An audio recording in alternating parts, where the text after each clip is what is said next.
Next, we're going to raise the hopper. It's time to check everything out below the hopper. We're talking engine compartment, your hydraulic components, etc.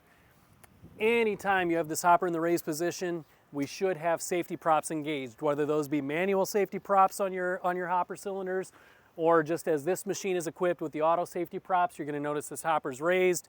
Those props automatically set down, so if anything were to bleed off, they would nest on the top of the cylinder and not allow that hopper to come down. That's critical. Make sure we don't do anything under this hopper, any terms of maintenance, inspection without safety props in. While the hopper is in the air, it's a good time to go ahead and check our auto lube system as well. You're going to notice the auto lube canister is located right here. Now on this canister, you're going to notice a maximum fill line. And then as we get too low, you're going to notice a grease point down here that's like a master grease point when you need to refill that canister. That's your responsibility to check that visually and know when you need to be adding grease to the canister.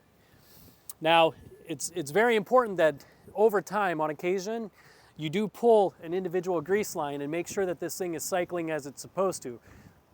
Too many cases, sometimes you take for granted that this is working when it isn't. And if that's the case and this isn't pumping just as you think it could be, then you're going to start to have component failure. It's going to be on you if it has something to do with the auto lube system and it wasn't inspected.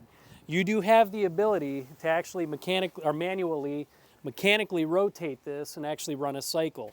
Underneath the bottom where my fingers are, there's actually a button located here. If I push and hold this button, this will actually turn the mechanism within that canister once every 3 minutes and it'll pump grease. So if you have a line pulled and you go ahead and you actually push and hold that button and you see grease coming out and this cycling as it should be, your auto lube system is doing exactly what it's supposed to be doing.